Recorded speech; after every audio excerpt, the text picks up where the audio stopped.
The Three Musketeers by Alexandre Dumas. Chapter 6. His Majesty King Louis XIII.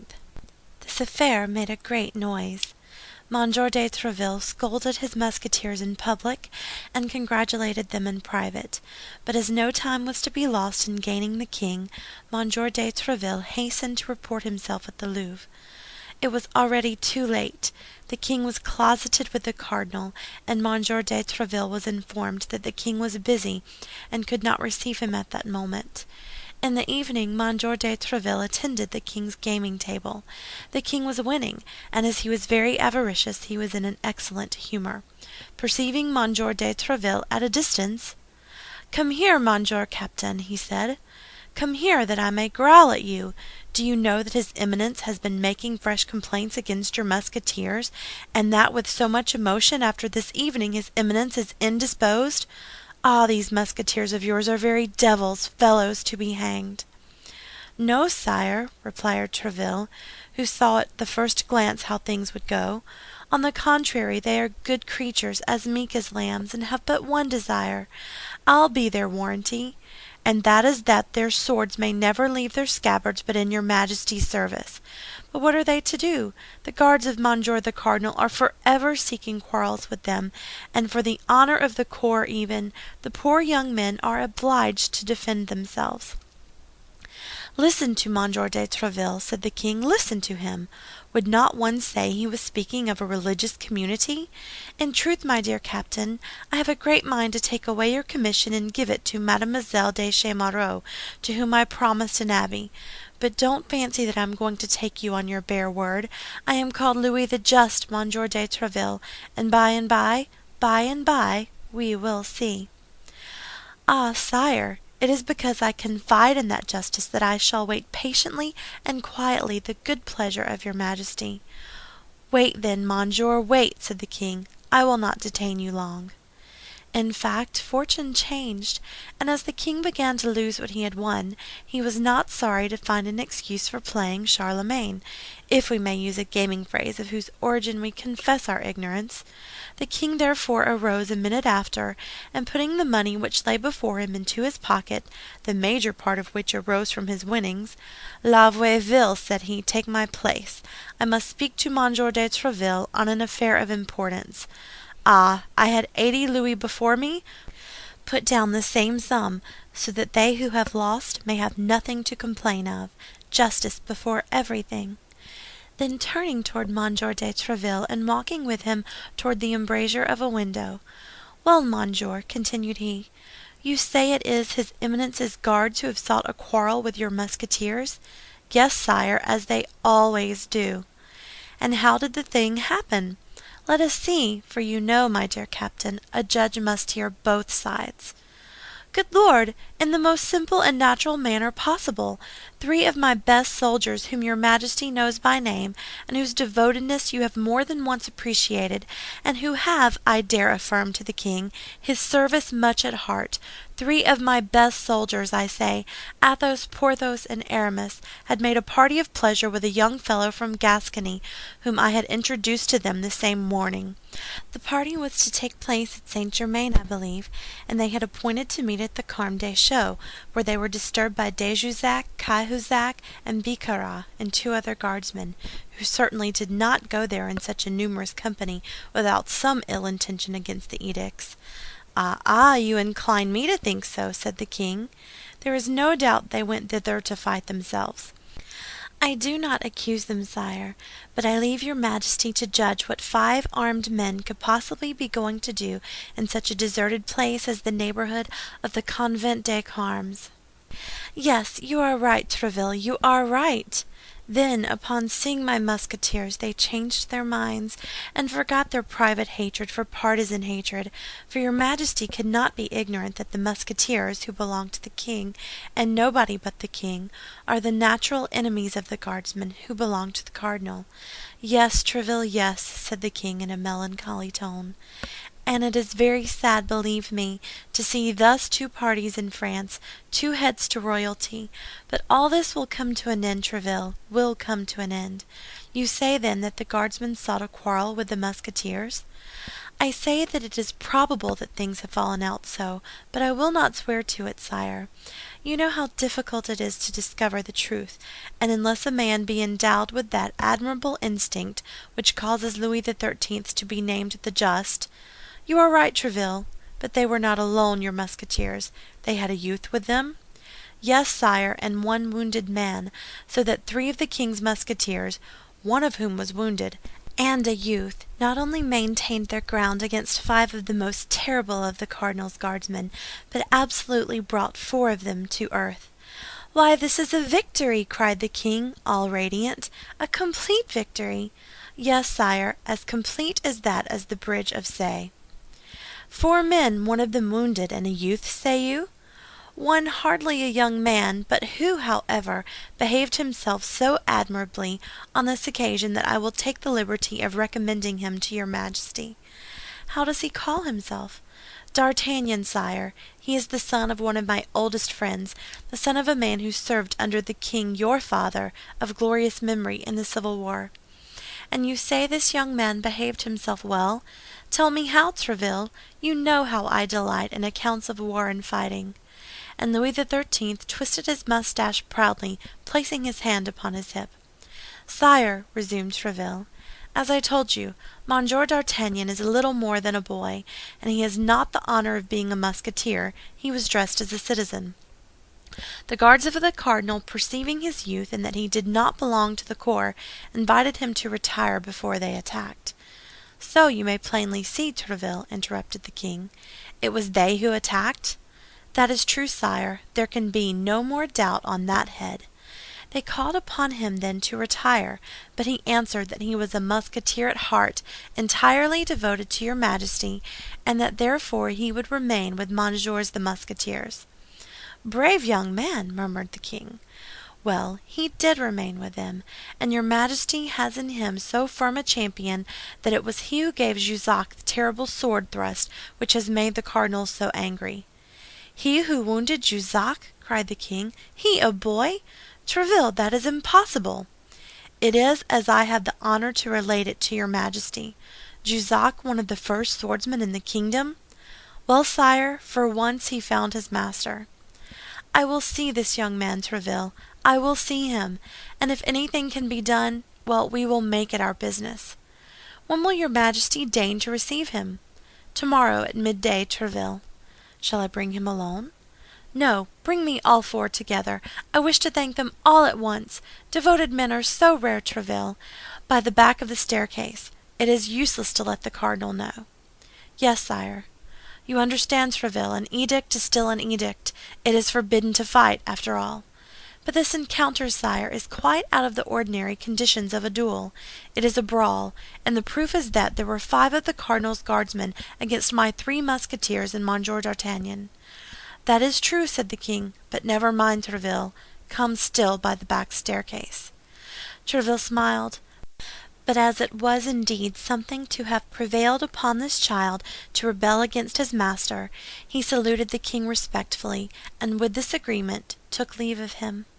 That evening the 3 Musketeers were informed of the honor accorded them. As they had long been acquainted with the king, they were not much excited, but D'Artagnan, with his Gascon imagination, saw in it his future fortune, and passed the night in golden dreams. By 8 o'clock in the morning he was at the apartment of Athos.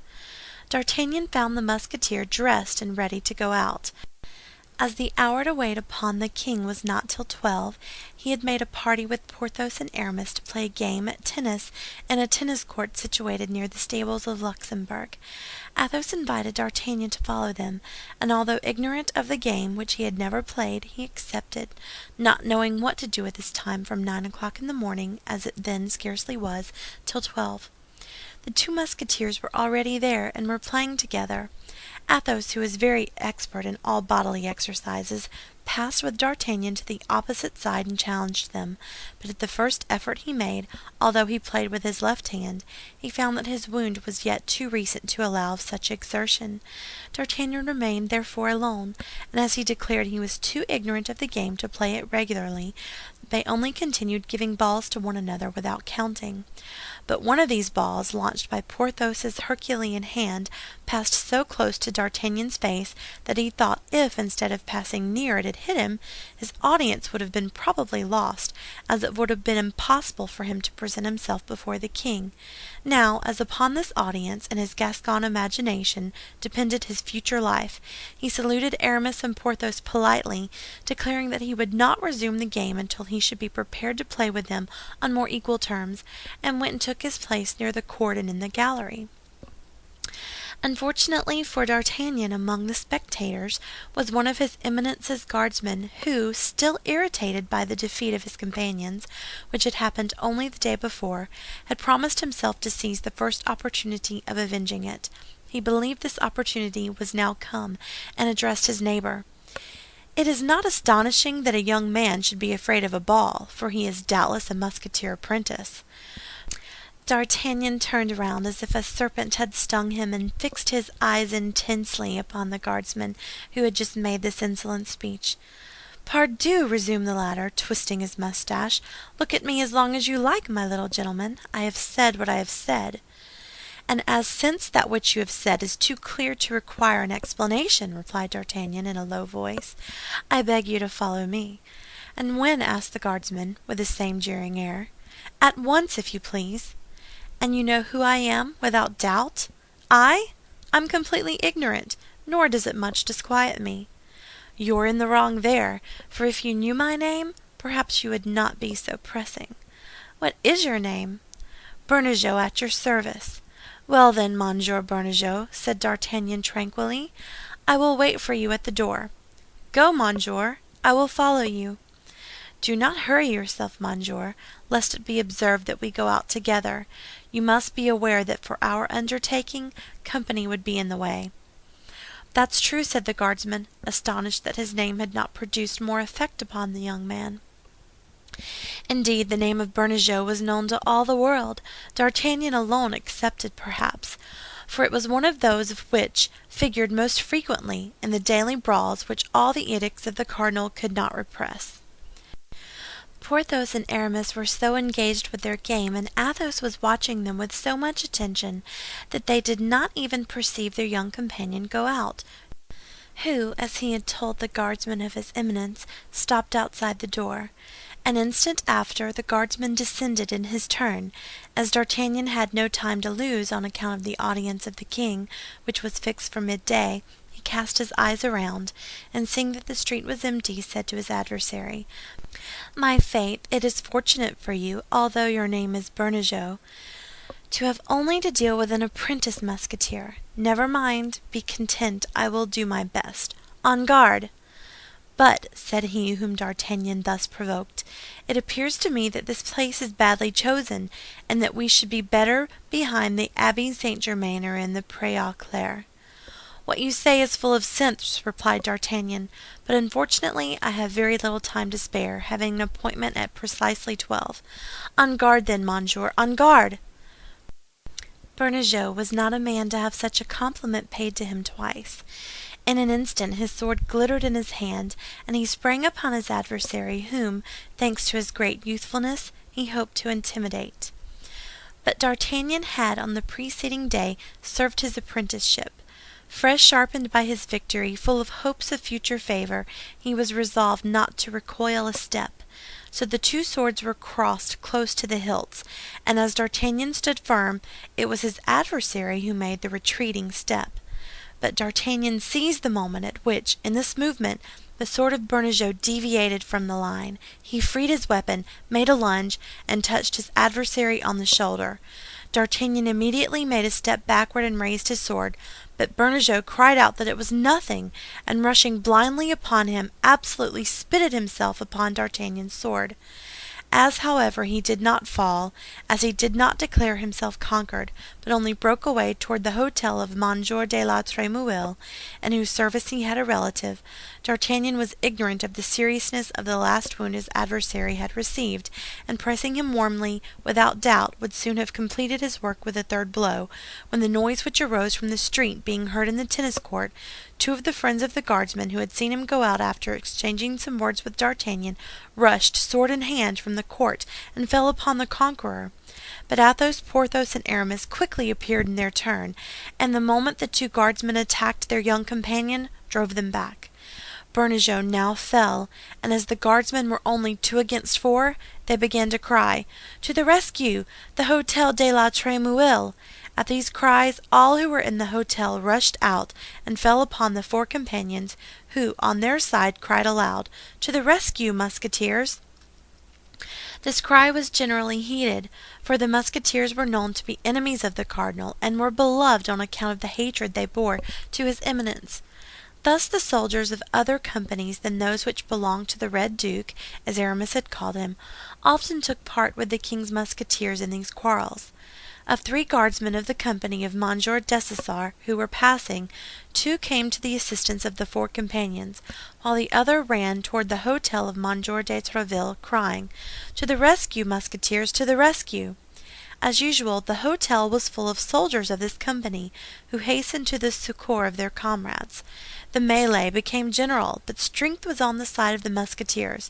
The cardinal's guards and Monsieur de la Tremouille's people retreated into the hôtel, the doors of which they closed just in time to prevent their enemies from entering with them.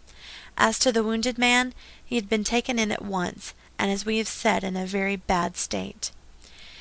Excitement was at its height among the Musketeers and their allies, and they even began to deliberate whether they should not set fire to the hôtel to punish the insolence of Monsieur de la Tremouille's domestics in daring to make a sortie upon the king's Musketeers. The proposition had been made and received with enthusiasm, when unfortunately 11 o'clock struck. D'Artagnan and his companions remembered their audience, and as they would very much have regretted that such an opportunity should be lost, they succeeded in calming their friends, who contented themselves with hurling some paving stones against the gates. But the gates were too strong. They soon tired of the sport. Besides, those who must be considered the leaders of the enterprise had quit the group and were making their way toward the hôtel of Monsieur de Treville, who was waiting for them, already informed of this fresh disturbance. "Quick to the Louvre," said he, "to the Louvre without losing an instant, and let us endeavor to see the king before he is prejudiced by the cardinal. We will describe the thing to him as a consequence of the affair of yesterday, and the 2 will pass off together." Monsieur de Treville, accompanied by the 4 young fellows, directed his course toward the Louvre, but to the great astonishment of the captain of the Musketeers, he was informed that the king had gone stag hunting in the forest of St. Germain. Monsieur de Treville required this intelligence to be repeated to him twice, and each time his companion saw his brow become darker. "Had his Majesty," asked he, "any intention of holding this hunting party yesterday?" "No, your Excellency," replied the valet de chambre. "The master of the hounds came this morning to inform him that he had marked down a stag. At first the king answered that he would not go, but he could not resist his love of sport, and set out after dinner." "And the king has seen the cardinal?" asked Monsieur de Treville. "In all probability he has," replied the valet, "for I saw the horses harnessed to his Eminence's carriage this morning, and when I asked where he was going, they told me, to St. Germain." "He is beforehand with us," said Monsieur de Treville. "Gentlemen, I will see the king this evening, but as to you, I do not advise you to risk doing so." This advice was too reasonable, and moreover came from a man who knew the king too well, to allow the 4 young men to dispute it. Monsieur de Treville recommended everyone to return home and wait for news. On entering his hôtel, Monsieur de Treville thought it best to be first in making the complaint. He sent one of his servants to Monsieur de la Tremouille with a letter in which he begged of him to eject the cardinal's guardsmen from his house, and to reprimand his people for their audacity in making sortie against the king's Musketeers. But Monsieur de la Tremouille, already prejudiced by his esquire, whose relative, as we already know, Bernajoux was, replied that it was neither for Monsieur de Treville nor the Musketeers to complain, but on the contrary for him, whose people the Musketeers had assaulted and whose hôtel they had endeavored to burn. Now, as the debate between these two nobles might last a long time, each becoming naturally more firm in his own opinion, Monsieur de Treville thought of an expedient which might terminate it quietly. This was to go himself to Monsieur de la Tremouille. He repaired, therefore, immediately to his hôtel and caused himself to be announced. The two nobles saluted each other politely, for if no friendship existed between them, there was at least esteem. Both were men of courage and honor, and as Monsieur de la Tremouille, a Protestant, and seeing the king seldom, was of no party, he did not in general carry any bias into his social relations. This time, however, his address, although polite, was cooler than usual. "Monsieur," said Monsieur de Treville, "we fancy that we have each cause to complain of the other, and I am come to endeavor to clear up this affair." "I have no objection," replied Monsieur de la Tremouille, "but I warn you that I am well informed, and all the fault is with your Musketeers." "You are too just and reasonable a man, monsieur," said Treville, "not to accept the proposal I am about to make to you." "Make it, monsieur, I listen." "How is Monsieur Bernajoux, your esquire's relative?" "Why, monsieur, very ill indeed. In addition to the sword thrust in his arm, which is not dangerous, he has received another right through his lungs, of which the doctor says bad things." "But the wounded man retained his senses?" "Perfectly." "Does he talk?" "With difficulty, but he can speak." "Well, monsieur, let us go to him. Let us adjure him, in the name of the God before whom he must perhaps appear, to speak the truth. I will take him for judge in his own cause, monsieur, and will believe what he will say." Monsieur de la Tremouille reflected for an instant. Then, as it was difficult to suggest a more reasonable proposal, he agreed to it. Both descended to the chamber in which the wounded man lay. The latter, on seeing these two noble lords who came to visit him, endeavored to raise himself up in his bed, but he was too weak, and exhausted by the effort, he fell back again almost senseless. Monsieur de la Tremouille approached him and made him inhale some salts which recalled him to life. Then Monsieur de Treville, unwilling that it should be thought that he had influenced the wounded man, requested Monsieur de la Tremouille to interrogate him himself. That happened which Monsieur de Treville had foreseen. Placed between life and death as Bernajoux was, he had no idea for a moment of concealing the truth, and he described to the two nobles the affair exactly as it had passed. This was all that Monsieur de Treville wanted. He wished Bernajoux a speedy convalescence, took leave of Monsieur de la Tremouille, returned to his hôtel, and immediately sent word to the four friends that he awaited their company at dinner. Monsieur de Treville entertained good company, wholly anti-cardinalist though. It may be easily understood, therefore, that the conversation during the whole of dinner turned upon the two checks that his Eminence's guardsman had received. Now, as D'Artagnan had been the hero of these two fights, it was upon him that all felicitations fell, which Athos, Porthos, and Aramis abandoned to him, not only as good comrades, but as men who had so often had their turn that they could very well afford him his. Toward 6 o'clock, Monsieur de Treville announced that it was time to go to the Louvre, but as the hour of the audience granted by his Majesty was past, instead of claiming the entry by the back stairs, he placed himself with the four young men in the antechamber. The king had not yet returned from hunting. Our young men had been waiting about half an hour amid a crowd of courtiers, when all the doors were thrown open and his Majesty was announced. At his announcement, D'Artagnan felt himself tremble to the very marrow of his bones. The coming instant would in all probability decide the rest of his life. His eyes therefore were fixed in a sort of agony upon the door through which the king must enter.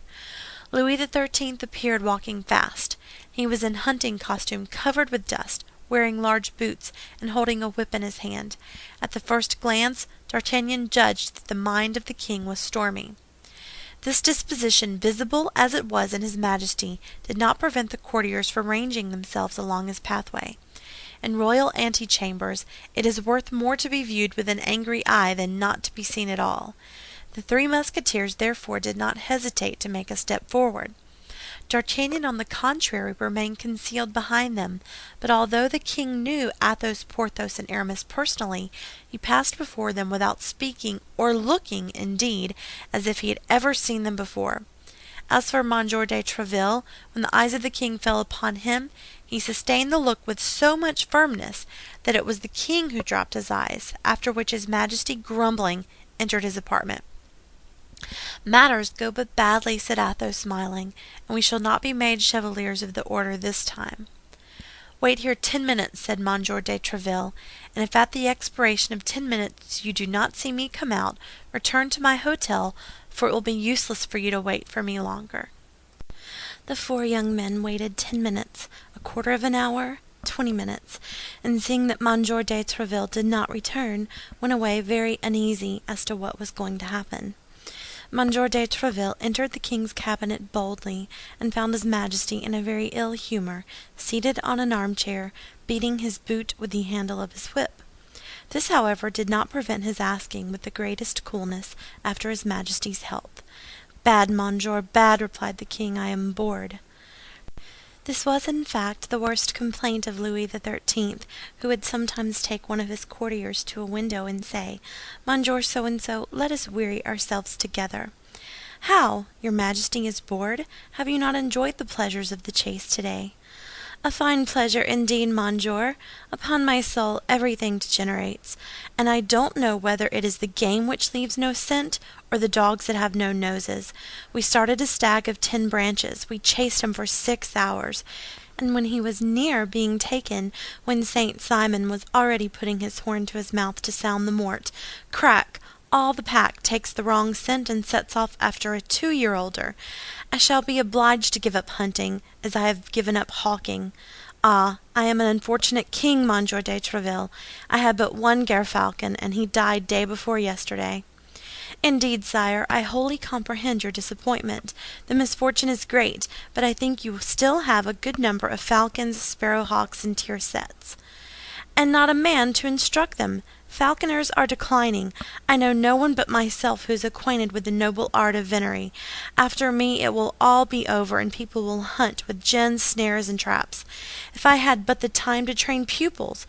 But there is the cardinal, always at hand, who does not leave me a moment's repose, who talks to me about Spain, who talks to me about Austria, who talks to me about England. Ah, apropos of the cardinal, Monsieur de Treville, I am vexed with you." This was the chance at which M. de Treville waited for the king. He knew the king of old, and he knew that all these complaints were but a preface, a sort of excitation to encourage himself, and that he had now come to his point at last. "And in what have I been so unfortunate as to displease your Majesty?" asked M. de Treville, feigning the most profound astonishment. "Is it thus you perform your charge, monsieur?" continued the king, without directly replying to de Treville's question. "Is it for this I name you captain of my Musketeers, that they should assassinate a man, disturb a whole quarter, and endeavor to set fire to Paris without your saying a word? But yet," continued the king, "undoubtedly my haste accuses you wrongfully. Without doubt the rioters are in prison, and you come to tell me justice is done." "Sire," replied M. de Treville calmly, "on the contrary, I come to demand it of you." "And against whom?" cried the king. "Against calumniators," said M. de Treville. "Ah, this is something new," replied the king. "Will you tell me that your 3 damned Musketeers, Athos, Porthos, and Aramis, and your youngster from Béarn, have not fallen, like so many furies, upon poor Bernajoux, and have not maltreated him in such a fashion that probably by this time he is dead? Will you tell me that they did not lay siege to the hôtel of Duc de la Tremouille, and that they did not endeavor to burn it, which would not, perhaps, have been a great misfortune in time of war, seeing that it is nothing but a nest of Huguenots, but which is, in time of peace, a frightful example? Tell me now, can you deny all this?" "And who told you this fine story, sire?" asked Treville quietly. "Who has told me this fine story, monsieur? Who should it be but he who watches while I sleep, who labors while I amuse myself, who conducts everything at home and abroad, in France as in Europe?" "Your Majesty probably refers to God," said M. de Treville, "for I know no one except God who can be so far above your Majesty." No, monsieur, I speak of the prop of the state, of my only servant, of my only friend, of the cardinal." "His Eminence is not his Holiness, sire." "What do you mean by that, monsieur?" "That it is only the Pope who is infallible, and that this infallibility does not extend to cardinals." "You mean to say that he deceives me? You mean to say that he betrays me? You accuse him, then? Come, speak, avow freely that you accuse him." "No, sire, but I say that he deceives himself. I say that he is ill-informed. I say that he has hastily accused your Majesty's Musketeers, toward whom he is unjust, and that he has not obtained his information from good sources." "The accusation comes from Monsieur de la Tremouille, from the duke himself. What do you say to that?" "I might answer, sire, that he is too deeply interested in the question to be a very impartial witness. But so far from that, sire, I know the duke to be a royal gentleman, and I refer the matter to him, but upon one condition, sire." "What?" "It is that your Majesty will make him come here, will interrogate him yourself, tête à tête, without witnesses, and that I shall see your Majesty as soon as you have seen the duke." "What, then? You will bind yourself," cried the king, "by what Monsieur de la Trémouille shall say?" "Yes, sire." "You will accept his judgment?" "Undoubtedly." "And you will submit to the reparation he may require?" "Certainly." "La Chesnaye," said the king, "la Chesnaye." Louis XIII's confidential valet, who never left the door, entered in reply to the call. "La Chesnaye," said the king, "let someone go instantly and find Monsieur de la Trémouille. I wish to speak with him this evening." "Your Majesty gives me your word that you will not see anyone between Monsieur de la Trémouille and myself?" "Nobody, by the faith of a gentleman." "Tomorrow, then, sire?" "Tomorrow, monsieur." "At what o'clock, please your Majesty?" "At any hour you will." "But in coming too early, I should be afraid of awakening your Majesty." "Awaken me? Do you think I ever sleep, then?" "I sleep no longer, monsieur. I sometimes dream, that's all." "Come, then, as early as you like, at 7 o'clock. But beware if you and your Musketeers are guilty." "If my Musketeers are guilty, sire, the guilty shall be placed in your Majesty's hands, who will dispose of them at your good pleasure. Does your Majesty require anything further? Speak, I am ready to obey." "No, monsieur, no. I am not called Louis the Just without reason. Tomorrow, then, monsieur, tomorrow." "Till then, God preserve your Majesty." However ill the king might sleep, Monsieur de Treville slept still worse. He had ordered his 3 Musketeers and their companion to be with him at 6:30 in the morning. He took them with him without encouraging them or promising them anything, and without concealing from them that their luck, and even his own, depended upon the cast of the dice. Arrived at the front of the back stairs, he desired them to wait. If the king was still irritated against them, they would depart without being seen. If the king consented to see them, they would only have to be called. On arriving at the king's private antechamber, Monsieur de Treville found La Chesnaye, who informed him that they had not been able to find Monsieur de la Trémouille on the preceding evening at his hôtel, that he returned too late to present himself at the Louvre, that he had only that moment arrived, and that he was at that very hour with the king. This circumstance pleased Monsieur de Treville much, as he thus became certain that no foreign suggestion could insinuate itself between Monsieur de la Trémouille's testimony and himself. In fact, 10 minutes had scarcely passed away when the door of the king's closet opened, and Monsieur de Treville saw Monsieur de la Trémouille come out. The duke came straight up to him and said, "Monsieur de Treville, His Majesty has just sent for me in order to inquire respecting the circumstances which took place yesterday at my hôtel. I have told him the truth, that is to say, that the fault lay with my people, and that I was ready to offer you my excuses. Since I have the good fortune to meet you, I beg you to receive them, and to hold me always as one of your friends." "Monsieur the Duke," said Monsieur de Treville, "I was so confident of your loyalty that I required no other defender before His Majesty than yourself. I find that I have not been mistaken, and I thank you that there is still one man in France of whom may be said, without disappointment, what I have said of you." "That's well said," cried the king, who had heard all these compliments through the open door. "Only tell him, Treville, since he wishes to be considered your friend, that I also wish to be one of his, but he neglects me. That it is nearly 3 years since I have seen him, and that I never do see him unless I send for him. Tell him all this for me, for these are things which a king cannot say for himself." "Thanks, sire, thanks," said the duke. "But your Majesty may be assured that it is not those, I do not speak of Monsieur de Treville, whom your Majesty sees at all hours of the day, that are most devoted to you." "Ah, you have heard what I said. So much the better, Duke, so much the better," said the king, advancing toward the door. "Ah, it is you, Treville? Where are your Musketeers? I told you the day before yesterday to bring them with you. Why have you not done so?" "They are below, sire, and with your permission La Chesnaye will bid them come up." "Yes, yes, let them come up immediately. It is nearly 8 o'clock, and at 9 I expect a visit. Go, Monsieur Duke, and return often. Come in, Treville." The duke saluted and retired. At the moment he opened the door, the 3 Musketeers and D'Artagnan, conducted by La Chesnaye, appeared at the top of the staircase. "Come in, my braves," said the king. "Come in, I am going to scold you." The Musketeers advanced, bowing, D'Artagnan following closely behind them. "What the devil!" continued the king. "7 of his Eminence's guards placed hors de combat by you 4 in 2 days. That's too many, gentlemen, too many. If you go on so, his Eminence will be forced to renew his company in 3 weeks, and I to put the edicts in force in all their rigor. One now and then I don't say too much about, but 7 in 2 days? I repeat, it is too many, it is far too many. Therefore, sire, your Majesty sees that they are come, quite contrite and repentant, to offer you their excuses." "Quite contrite and repentant? Said the king. "I place no confidence in their hypocritical faces. In particular, there is one yonder of a Gascon look. Come hither, monsieur." D'Artagnan, who understood that it was to him this compliment was addressed, approached, assuming a most deprecating air. "Why, you told me he was a young man. This is a boy, Treville, a mere boy. Do you mean to say that it was he who bestowed that severe thrust at Jussac, and those 2 equally fine thrusts at Bernajoux?" "Truly." "Without reckoning," said Athos, "that if he had not rescued me from the hands of Cahusac, I should not now have the honor of making my very humble reverence to your Majesty."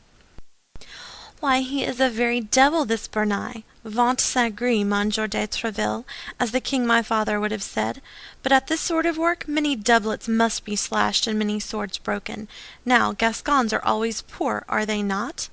"Sire, I can assert that they have hitherto discovered no gold mines in their mountains, though the Lord owes them this miracle in recompense for the manner in which they supported the pretensions of the king your father. Which is to say that the Gascons made a king of me, myself, seeing that I am my father's son, is it not, Treville? Well, happily, I don't say nay to it. La Chesnaye, go and see if by rummaging all my pockets you can find 40 pistoles, and if you can find them, bring them to me. And now let us see, young man, with your hand upon your conscience, how did all this come to pass?" D'Artagnan related the adventure of the preceding day in all its details, how, not having been able to sleep for the joy he felt in the expectation of seeing his Majesty, he had gone to his 3 friends 3 hours before the hour of audience, how they had gone together to the tennis court, and how upon the fear he had manifested lest he receive a ball in the face, he had been jeered at by Bernajoux, who had nearly paid for his jeer with his life, and Monsieur de la Trémouille, who had nothing to do with the matter, with the loss of his hotel. "This is all very well," murmured the king. "Yes, this is just the account the duke gave me of the affair. Poor cardinal, 7 men in 2 days, and those of his very best! But that's quite enough, gentlemen, please to understand. That's enough. You have taken your revenge for the Rue Férou, and even exceeded it. You ought to be satisfied." "If your Majesty is so," said Treville, "we are." "Oh, yes, I am," added the king, taking a handful of gold from La Chesnaye and putting it into the hand of D'Artagnan. "Here," said he, "is a proof of my satisfaction." At this epoch the ideas of pride which are in fashion in our days did not prevail. A gentleman received from hand to hand money from the king, and was not the least in the world humiliated. D'Artagnan put his 40 pistoles into his pocket without any scruple, on the contrary, thanking his Majesty greatly. "There," said the king, looking at a clock. "There now, as it is 8:30, you may retire, for as I told you, I expect someone at 9. Thanks for your devotedness, gentlemen. I may continue to rely upon it, may I not?" "Oh, sire," cried the four companions with one voice, "we would allow ourselves to be cut to pieces in your Majesty's service." "Well, well, but keep whole, that will be better, and you will be as more useful to me. Treville," added the king in a low voice, as the others were retiring, "as you have no room in the Musketeers, and as we have besides decided that a novitiate is necessary before entering that corps, place this young man in the company of the Guards of Monsieur Dessessart, your brother-in-law. Ah, pardieu, Treville, I enjoy beforehand the face of the cardinal will make. He will be furious, but I don't care. I am doing what is right." The king waved his hand to Treville, who left him and rejoined the Musketeers, whom he found sharing the 40 pistoles with D'Artagnan. The cardinal, as his Majesty had said, was really furious, so furious that during 8 days he absented himself from the king's gaming table. This did not prevent the king from being as complaisant to him as possible whenever he met him, or from asking in the kindest tone, "Well, Monsieur Cardinal, how fares it with the poor Jussac and that poor Bernajoux of yours?" End of chapter 6.